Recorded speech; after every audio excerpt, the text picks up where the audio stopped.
Hey guys, welcome back to the channel.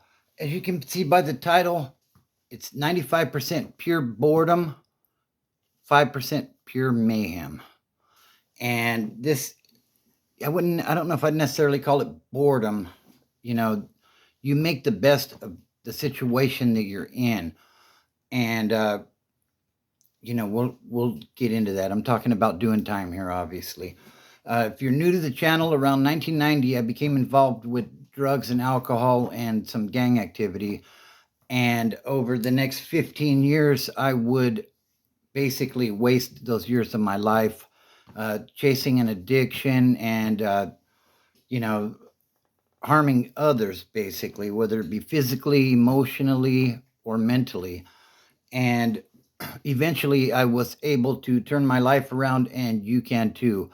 So I tell these stories to let you know that it don't have to be you. So let's get into today's story. So 95% boredom or fun and games, however you want to look at it. Like I said, you adapt to, the situation you're in. Some people hard time and stuff, but for the most part, you, you get used to the situation and you make the best of it. And, you you have some decent relationships while you're in there. There's people that, that you mess with tough, and you will, most of the time, like in the county jail, like in West Valley, as an example, like you're walking laps around the day room, basically. And the TV's on, and depending on whose TV day it is, there's probably music videos or something going, or novelas if it's Paisa Day, uh, you know, BET if it's the Black Day. Something's on. If there's sports on, sports trumps everything. And, you suddenly become a fan of all these sports teams because you got nothing better to do. And,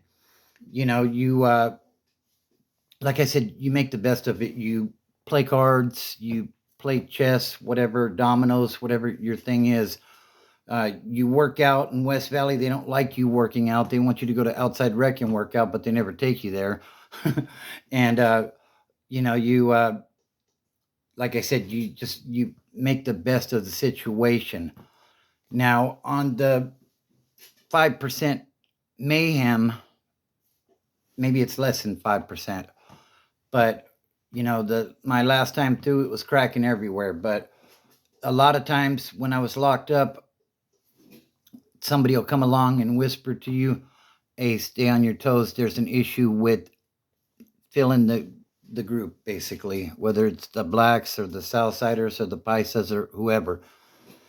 And, a lot, and you can tell when there's something going on because it tends to get quiet, and like you could cut the tension in the air with a knife type of thing.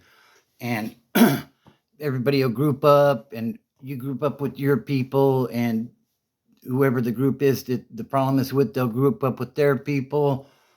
And a lot of times, like, you don't even think about it. You hear there's a problem. Let me see where the homies are at, because you don't want to get caught by yourself, because you're definitely going to get backed out if that's the case, if something does jump off. But more times than not, you group up. The powers that be will get together and have a conversation, and the issue will get squashed. Sometimes they'll say the issue's squashed, and then they kick it off anyways. And, like when I had keys to a dorm or something, and we were told it was a dead issue, I would tell my people, stay on your toes, but it's allegedly a dead issue, and just keep your eyes open type of thing. But, you develop relationships with some people, like you'll have your chess partner or your workout partner, or whatever it may be. And, a lot of times, like, you're clowning around and you're laughing and stuff. And, believe it or not, like, you have the best time possible in the situation. And the more time you do, the more accustomed you become to it, and the easier it is to laugh and uh, not let things bother you, not hard time. Like holidays are always rough, but like when I got to McFarland, uh, I had a partner. We'll call him Bomb Boy. He was from IE, and man, this dude was a character. Like I really enjoyed. Like we played chess, we'd work out, we'd walk laps and stuff, and we got to talking about how we ended up there. I don't think I ever directly seen his paperwork. I don't know if he ever directly seen mine, but the people that needed to see that stuff seen it. Uh, you know, and he was telling me that the way he got the name Bomboy wasn't his real name, but it was something similar. And like I said, he was from IE. And one time when he got busted, apparently he was smoking meth in the kitchen. And I don't know if you know those little green cylinders. And then like it's like a torch deal. Like he had 3 of those little green propane cylinders sitting on the stove, and all the burners on when the cops hit the pad, and they ended up calling in the bomb squad and all kinds of other stuff. And but like I said, he was a cool cat. He had an issue with drugs just like I did, and we did what we had to do. Now, like I said, you make the best of the situation. But the thing is, if you've never been locked up, just keep in mind, if you're close to somebody and they need to get moved on, guess who's going to get tapped on the shoulder for that? Because you have access.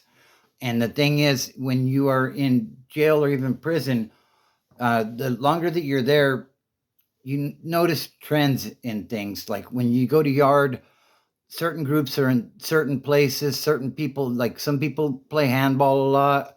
Uh, some people be over at the table playing chess. Uh, some people will be over there working out, and you pick up on cues basically when the people that are on your yard aren't in their normal places, or you see groups gathering right away. You say, what's going on out here, and especially if you don't have a heads up that something is going on. A lot of times when something's going to go down, when somebody's going to get removed, not necessarily with pieces, but just beat up and taken off the yard, the other races will give a heads up, and then word gets circulated to prevent anybody being in the wrong place at the wrong time and leading to a bigger issue. Because even if you know if they're beating somebody off the yard and they tumble over onto you, then that's seen as an act of an aggression that can kick the whole yard off. So but the thing is this, like I said, the majority of the time you're just bored. Like you have to put together a tight program in order to make the time go by. If your time is all accounted for, time just goes by faster, and you don't have so much idle time on your hands to think about all the things you're missing on the outside.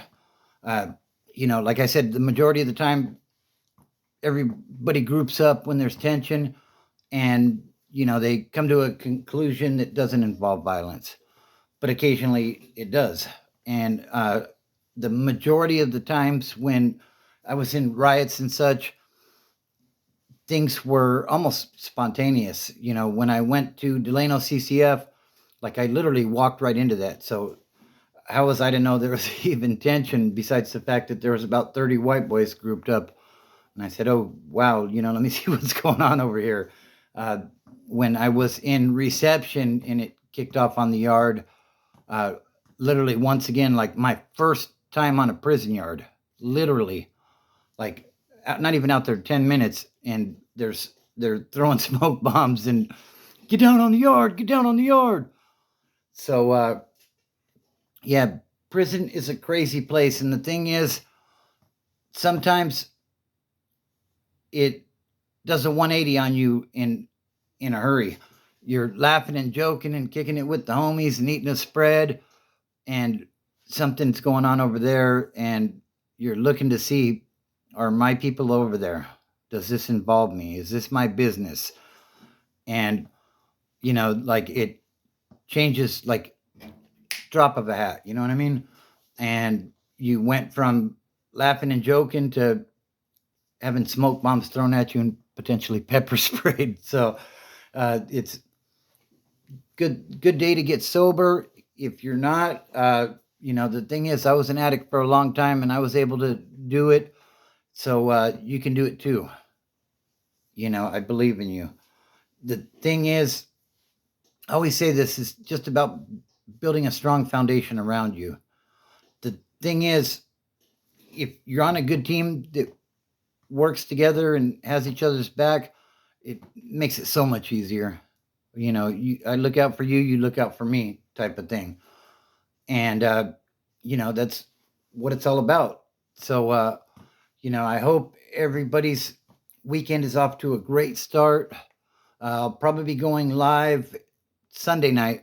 I don't think I'm gonna be able to go live later on tonight. I got some plans already, but family, fitness, and freedom are the things that allowed me to get my life together, and they can help you as well. Uh, you know, like I said, if I could do it, you could do it. So it's a great day to get started. If you're new to sobriety, welcome. If you're not in sobriety yet, there's definitely a place for you. So, regardless, be safe in what you do this weekend. Don't do anything, play the tape through. Think about it. If you have a couple of drinks, don't drive. Get somebody else to do the driving. Uh, I knew people that said, I drive better when I'm drunk. No, you don't. Knock it off. Knock it off. You do not drive better drunk. So, anyways, like I said, I hope everybody's weekend is off to a great start. Be safe out there, be smart, and don't look at the mountain. Just start climbing.